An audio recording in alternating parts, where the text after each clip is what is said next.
Hello, hello, everyone.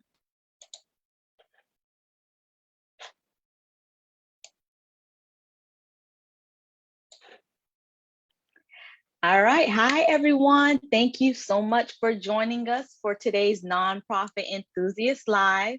We're going to be talking about using collaboration to grow your program.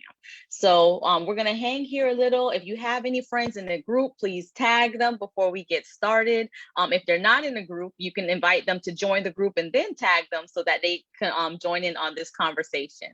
And if you're catching us on replay, enter a hashtag replay for us in the chat box. And while we wait, if you want to just add into the chat box how your organization collaborates with others to meet a common goal, if you want to put that in there, or just say, hi, hey, how you doing? Hi, Kevin. I hope everything is well. Good to see you. If you're here tuning in, please, yes, drop a hi. How you doing? Tell me how your organization collaborates with others. Just let me know you're here. So we're going to get started in a few.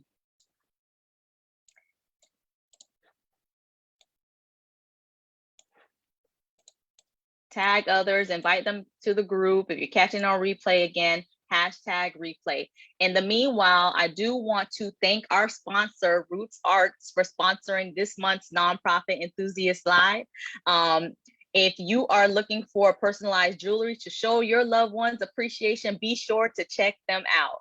Then we'll drop the link in the chat box. So please check out our sponsor and support them. I'm a big, I really believe in supporting organizations that support the community and support others. So please, check them out.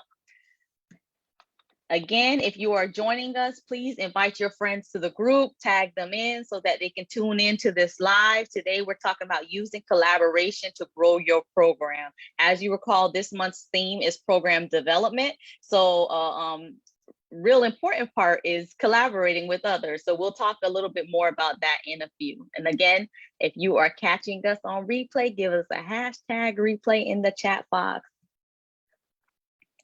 If you're here, give me a hey, how's it going? And then I'm going to go ahead and get started in a minute. I just want to give some time for others to join the live.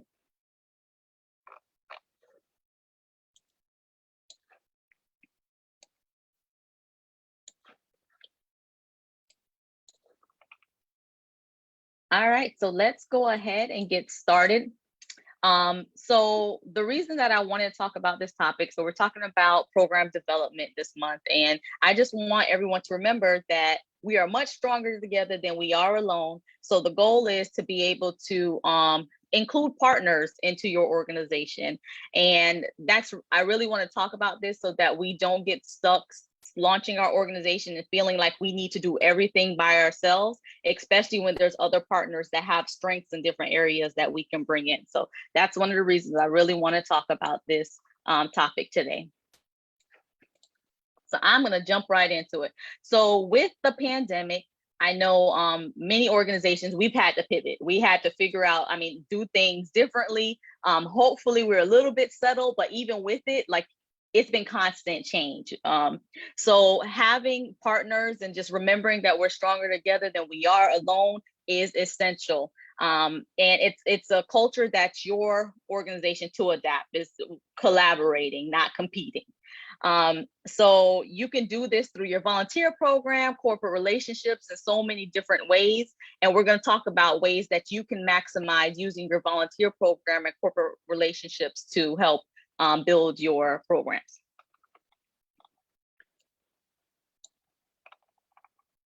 If you're here, give us a hey, hey. Hi, Rachel. Thank you for tuning in today.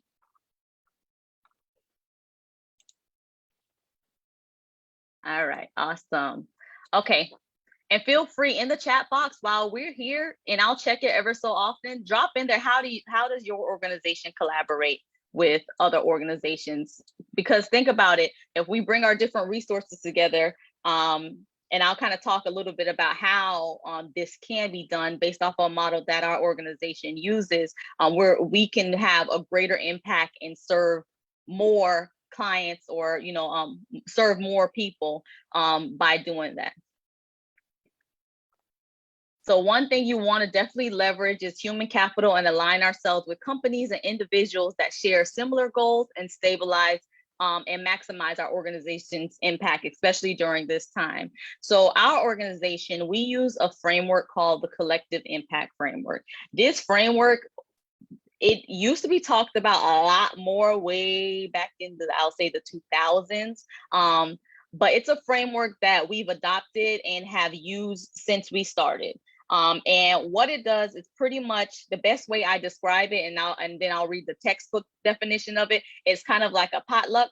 When you have a potluck, you have the host. So our organization serves as the host, right? And then everyone brings a piece of their pie, right? We might have someone bring the desserts, and we know that that dessert person may not be the person that we want cooking the meal sometimes. Maybe they can do both, but sometimes, you know, their specialty in dessert. We know that we got the dessert person coming. We have the person that they're focused on. Maybe it's the chicken or grilling or whatever it is, but everybody's bringing what they're really good at to the table. So that's the best way that I like to, and then plus because I like food, I like to describe the collective impact model.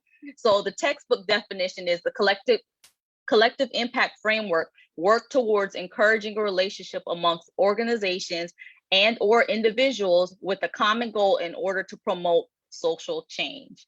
So our organization serves as the backbone organization. So those involved agree to have a shared vision, shared measurements, implementations of mutually reinforcing activities, and maintain close communication. In this framework, there's an organization or individual or group serving in the essential role of the backbone organization. And that's what our organization, Love Our Youth, does. We serve as the backbone organization, and then we coordinate everyone and align everyone to a similar goal. And what that can look like, and you can kind of mirror this into your own organization.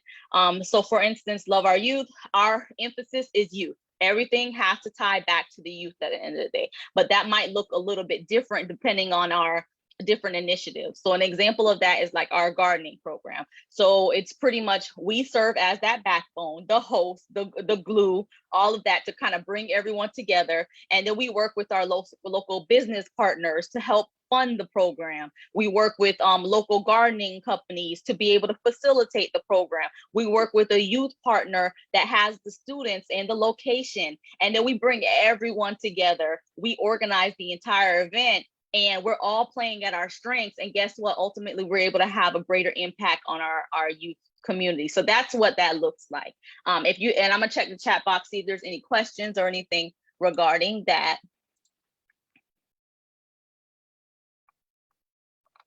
Let's see what we got. Okay, so you said, how do we ask other organizations to collaborate? Is there a specific approach? So pretty much it depends on what your initiative is. And if you want to give an example or of what you're thinking in the chat box, definitely do that. So for instance, what normally happens in our situation, someone, it might be the business partner, it might be the youth organization. Someone like one of those organizations will reach out to us as our trigger point to kind of kick off the initiative. And it's kind of different because one of our main roles at our organization is to utilize the collective impact, is to build partnerships. So a lot of times you're not going to see our organization hosting an event alone. You're going to see a slew of different names or partners involved, because that's the framework that we're built off of, and your organization can do the same thing. So let's say one of our partners might come to us. A perfect example, we have a corporate organization that came to us. They want to provide services to youth in New York and New Jersey. And I'm going to be reaching out. If you guys are in New York and New Jersey, hit me up, because I need to talk to you all if you're a youth serving organization. So a perfect example of that. So pretty much they're saying, we're going to provide you with the funding. We're going to provide you, this is our resources that we have. I'm going to provide you with the funding. We'll provide you with the volunteers, our staff, to facilitate the program. And that's what they're bringing to the table. So from there, because of the role that we play as the backbone, we serve as kind of those project managers. We know that we need to go find a youth organization or youth organizations in New York and New Jersey to be able to operate this program at. So then that's where we kind of do some outreaches, let them know exactly what we're looking to do. This is the resources we as an organization, Love Our Youth, have. This is the resources the company, our corporate partner is bringing in. And we just need, our missing piece is just the youth. So that's a real live example of actually a project that's happening right now. So right now, what I'm looking for, and our team is gonna reach out to organizations in New York and New Jersey, we'll just do some research in the area who would like to see a college and career program and feel that that's a need for their organization, and we're gonna work together and collaborate to make that happen. So that's an example of that. Let's see. Hi, Taniqua. Okay, so you said youth organization or organization working with homelessness. Okay, I'm gonna get back to that, Rachel. And hi, Shantae. Good morning. Okay, so so you're doing a youth organization, and I don't know if that example that I just gave you helped. So the big thing is, so the difference is we serve as our role of our organization, and part of our programs is what I described, using that collective impact model. So for you, let's say your focus is homelessness. So you might find a need in your program, and go ahead and drop the need in there. I'll make one up. So let's say that you find that clothing, like some of the youth attending your homeless program, they need clothing. That's one of the big needs, So then from there, what do you think? Who in your area can get you the clothing that you need? And sometimes you got to be creative, right? So Goodwill, it has clothes that maybe you can reach out to someone there and see if you can partner and do something with them. Who else? There's Ross. There's I'm sure you could come up with a whole list of clothing stores. And then what you'll do is kind of let them know the need. I have this amount of homeless youth in our programs, and they're getting ready to prepare for their job interviews. But one of the things that we found that they do not have is clothes. And you can easily make that case. So what does clothes do? Clothes build self-esteem. Clothes does so much for someone, right? So then you'll go ahead and speak to those potential clothing companies and say, hey, well, would you be open to making a contribution or joining us on this effort, right? To being able to provide this for our youth as a part of our XYZ, our career program for homeless youth or something like that. That's just like me just not knowing much about your program, but just throwing out some ideas. Like, there you go, hygiene products. So what's in your area, Rachel, that, gives away? And if you guys are watching, drop it in there for her. What's some companies you can go to and get hygiene products from? So we know, like, of course, there's the local pharmacies, like in our area, we have the CVS's, the Walgreens, there's places like Target. And I've done that before. We've had, like, let's say a back to school bash, and we literally needed, let's say, we had all the resources we needed, except we just needed $250 more to be able to get a couple more things. And literally it's just making the phone call and saying, being real specific in the ask, hey, we're having this back to school bash. We just need $250 to be able to get XYZ. And the manager's like, okay, you come pick up the gift card and shop the store. So, and then guess what? That becomes one of our partners for the event and supporters for the event. Awesome. All right, good. So I see Rachel said you got it. Perfect. And the thing about that too, I know you said Big Lots, Walgreens, and so forth. So normally what I do, if we have an event, and it's one of those things where we don't have a relationship already developed, but we really just need, like that Target example, I would have one of our volunteers, I normally have them create a whole list, of all the different places I can go, or we can go in an area, and they'll list like if the event is being held in this zip code, they'll look around that zip code, they'll look around our organization zip code, and they'll list kind of all those companies. And then that's when we'll go and make a couple calls to ask them for it. And normally I generally like to ask for the manager. And of course, if you're in the store, you can always ask for the manager, kind of share what you're looking for. But one of the things I would definitely tell you is to be really specific and know what you're asking for, because it makes it easier for and it makes it easier for them. Because that example I told you is like literally like, hey, we just need $250 to be able to get this amount of bags and some of the snacks and food for the and then that made it easier for them, and they're like, okay, yeah, come, we'll have it ready at the front for you. So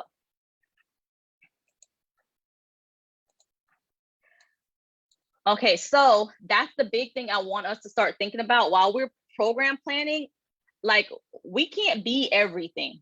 And yes, as much as we want to be everything at every service and every program, we can't be that. So I'm sure there's some areas, and this is a perfect time for me to segue into take a moment and think about an event or an activity your organization has hosted alone using only your internal resources. So if you are tuning in, just drop that into the chat. Think about something that you hosted and your organization did it from A to Z. And internal resources might be your own personal funds or whichever. Drop that in the chat.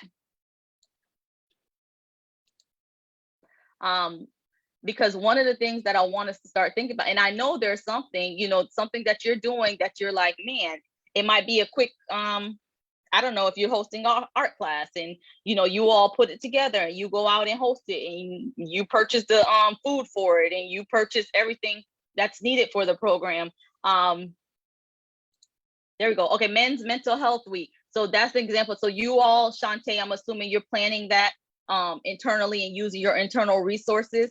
And the thing that I'm going to ask you to think about next is now think about that same Men's Mental Health Week and what would engaging others look like? And you could drop that in the chat for that. And then others, if you're tuning in and want to kind of add to that Men's Mental Health Week, drop that, your ideas as well. What would that look like? What will partners for you look like for Men's Mental Health Week? It may be if you have a local nonprofit in your area that serves maybe fathers, they have those fatherhood initiatives. Maybe that would be a good partner. Any health type organizations may be good partners, depending on what type of activities and programs that you're doing. And if you want to share any, feel free, and we can share some tips and resources for you. But the biggest thing, Shantae, I want you to think about is when you host that Men's Mental Health Week, don't do it alone. That's the whole reason why I'm having this conversation, is I want everyone to think about all your programs that you're doing alone, meaning just your organization and just the resources your organization have. And I want you to think about who can we pull in that has, an interest in this area to be able to help support what we're doing. Okay, also, okay, so you're gonna have vendors and sponsors. You're gonna have fundraising through Krispy Kreme's, Dick's Sporting Goods, Men Resources. So you might want to also consider if there's another nonprofit like organization that does work with men, maybe letting them know this is what we're doing if you want to come together and collaborate on that. And normally what I do, and I explain this to my partners, is just because of the nature of our organization. Again, we are the glue, we're the project manager, we're the one that bring the other nonprofits to get to the project, the business partners together. So a lot of time on my initial call, we're doing kind of like an assessment of what that partner's goal is. What is your goal? Because that helps us know when a project comes along. And like recently we had a call with a food pantry. When a project comes along and we need someone to be able to help give the clients access to food, I'm calling up that food pantry for that. All right, cool. So I see you say, Rachel, you said girls mentoring program. Awesome. Okay, so your girls mentoring program, is that a program that you're doing it all?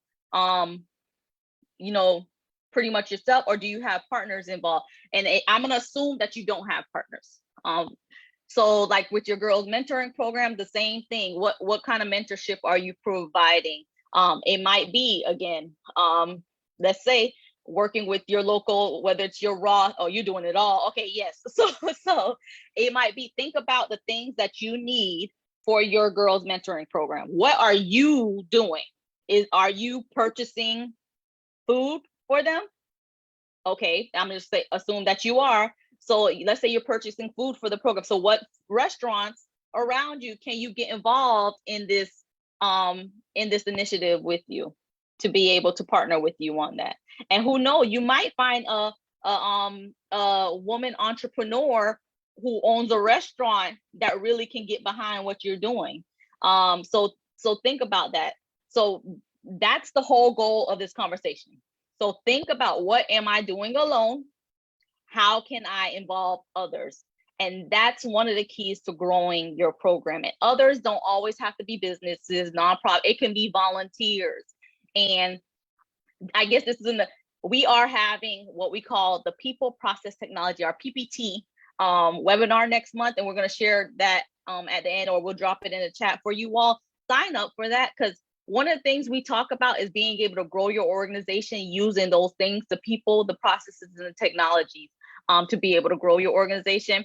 So if you're doing it all, that's the training that you definitely want to be with at. And even if you're not doing it all, but you feel like you got to a level in your organization, you're stuck, you definitely want to be at that training, because we kind of talk about that cycle, because the cycle, every time you go through it, you're going to keep going back through the cycle again. So definitely check out that webinar.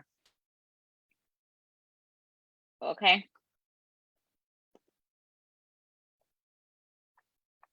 And then Shantae, I know you put, I'm seeking, but no one is reaching out.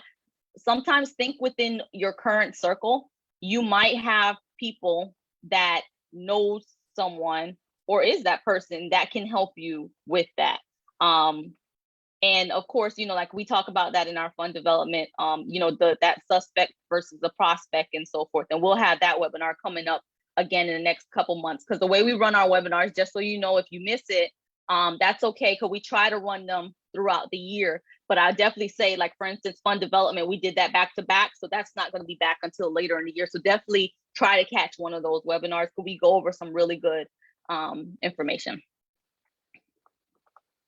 All right. So as far as tips, so I shared this similar topic. I wrote an article for the National After School Association, and we'll share that article in the chat box as well, in case you want to check out some of the tips and tricks I shared in there. But I want to just talk about 3 of the tips that's in there with you all. One is be open to virtual opportunities. One of the things that the pandemic has taught us is there's a lot of things that we can do virtually. So I'm just challenging you all to think about those virtual opportunities. For instance, I'll give you an example. We have, actually, I can give you a few examples. As far as volunteers within our organization, quite a few of them are not here where we are in Orlando, Florida. We have some, like, ones in Jacksonville, Florida, helping us with project management. We have one in New York. They redid our entire, they're working on our volunteer system for us. We have, people a little bit spread out, even though a bulk of our services happen here locally. So just be open to virtual support and opportunities. Ask for help. I know now for a lot, of organizations, established or new, additional staff is not an option. So we got to get creative. So it might be, utilizing volunteers, interns, and so forth. And we'll talk a little bit more again, like I said, in the webinar about that. But it might be using that. So you got to get creative, or it might be tapping on a corporate partner, knowing that they have the resources that you're looking for, and seeing if they can bring that expertise into your organization. So don't be afraid to ask for help. Ask for help. And especially within your own networks, you never know who someone knows that can connect you to what you need. And people know me. If you know me, whenever I have a need, I'm going to keep talking about it until we find it. I'm going to keep talking about it. You'll see me at every different meeting. I'm going to keep talking about it until we find it. And honestly, I could give you an example of that. We needed a particular service to come into our organization. And I literally, probably for a couple weeks, kept, whether I'm in a staff meeting, guys, this is what we need. Whether I'm on in a meeting with, with a team of colleagues, I share, hey, this is what we're looking for. I'll just share it, and you never know. And guess what? We ended up getting the funding to pay for it, and we got the person, which you'll meet that individual in coming sessions. But yeah, you don't ever know. Just put it out there. So. And remember your corporate friends. You know, you have friends that work in these different businesses. How can you tie them in? And some people will tell you, if you know me, don't tell me your talent. Or you know what? You don't even have to tell me your talent. Don't let me, I will find out your talent. Because once I find it out, we are using it in the program some way, somehow, whichever. So remember, you got corporate friends that work in these businesses. See, tap on them, see how they can help, see how they can get help within. And some of these organizations, they have matching matching opportunities. Like I know Bank of America does one where if you're a Bank of America employee and you volunteer your time, they're gonna make that match that donation and provide a monetary donation to the organization. So remember your friends, and a lot of time you're going to be surprised. The resources that you're looking for is right around you. I was on the phone with someone and we were talking, and I giggled because when we first started out, I asked her, well, who's some of those people in the area that can do this for you? She was like, oh, I don't know much of anyone. Yeah, by the end of the call, we had a list of at least 25 people. So a lot of the resources you need are right there. So that's the tips that I have for you. Let's see. I'm gonna just check the chat. Rachel, I see you say you're purchasing everything. No. We're gonna have to get you out of that. Or unless you got, if you're purchasing it, it shouldn't be from your pocket. Hopefully it's a funder or someone that's taking care of those purchases. Hi, Robinson. Thank you for joining us. Yeah, thank you all so much for tuning in. So, okay. So if there's any questions regarding that, so the big takeaway is think about your program, and this is also homework. Think about your program that you're operating alone, and think about at least one person or one company that you can involve in this process.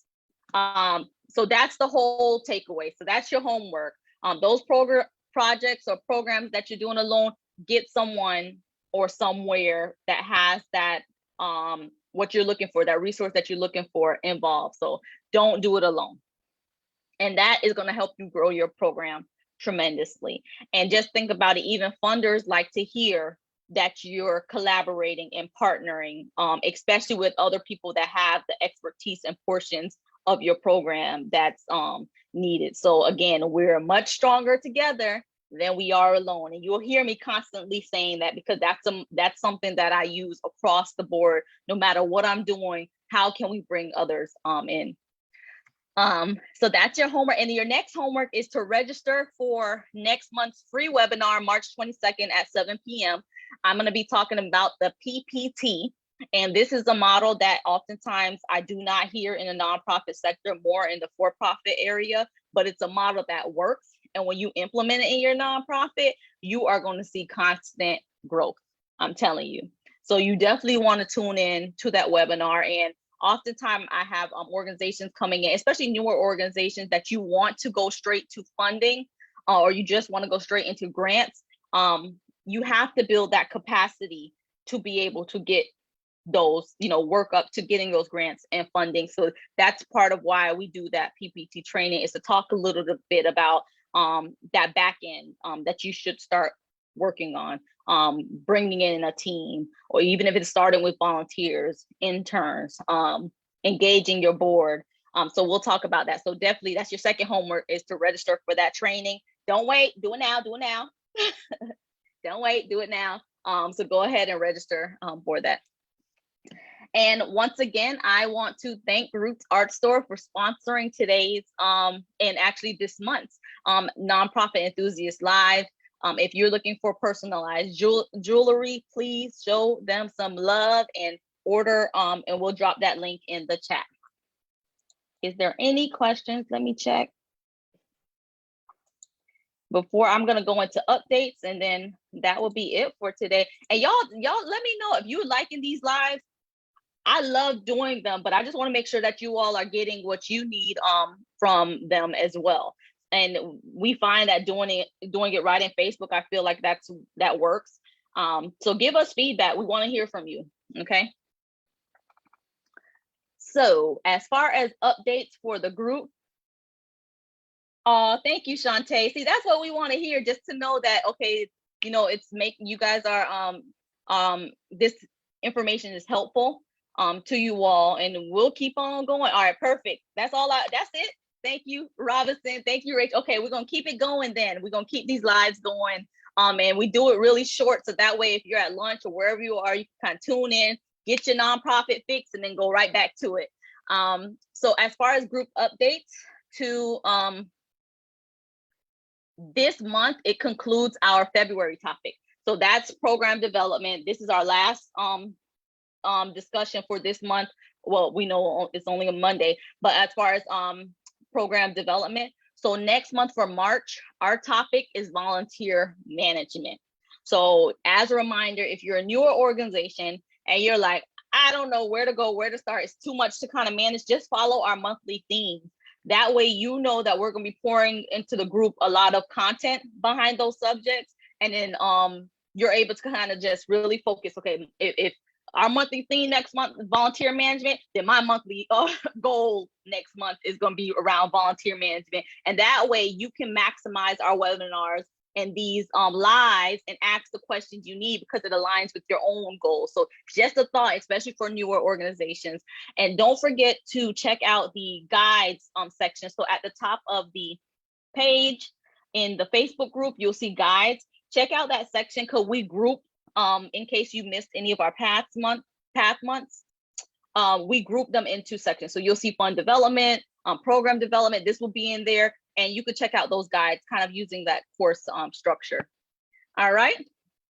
Well, that is all for today. So I appreciate you all tuning in, and we'll see you all next week. Thank you, everyone. Have a great rest of your week. And don't forget to go out and find your partners. All right. See you all later.